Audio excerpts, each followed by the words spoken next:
బుట్టబొమ్మ పూజా హెగ్డేకి back to back biggest ఫ్లాప్లు పడ్డంతో బాలీవుడ్ కి వెళ్లిపోయిన సంగతి తెలిసిందే. అయితే అక్కడ కూడా అరకుర అవకాశాలతోనే నెట్టికొస్తోంది యమ్మడు.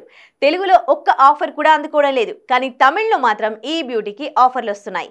ఇప్పటికే సూర్య, కార్తీక్ సుబ్బరాజు కాంబోలో రానున్న సినిమాలో పూజాను హీరోయిన్ గా తీసుకున్నారు. ఇప్పుడు మరో బంపర్ ఆఫర్ పట్టేసింది అమ్మడు.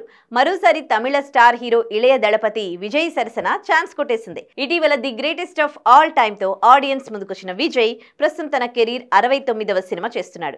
ఈ సినిమాను కోలీవుడ్ టాలెంటెడ్ దర్శకుడు హెచ్ వినోద్ దర్శకత్వం వహిస్తూ ఉండగా అనిరుద్ మ్యూజిక్ అందిస్తున్నాడు. తాజాగా ఈ సినిమాలో పూజా హెగ్డేను హీరోయిన్ గా ఖరారు చేస్తూ పోస్టర్ రిలీజ్ చేశారు మేకర్స్.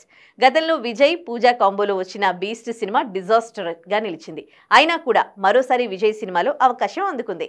ఇక విజయ్ చివరి సినిమాగా చెప్పుకుంటున్న ఈ ప్రాజెక్ట్ లో నటించబోయే ఆర్టిస్టులను ఒక్కొక్కరిగా పోస్టర్ రిలీజ్ చేస్తూ ప్రకటిస్తున్నారు కేవిఎన్ ప్రొడక్షన్స్.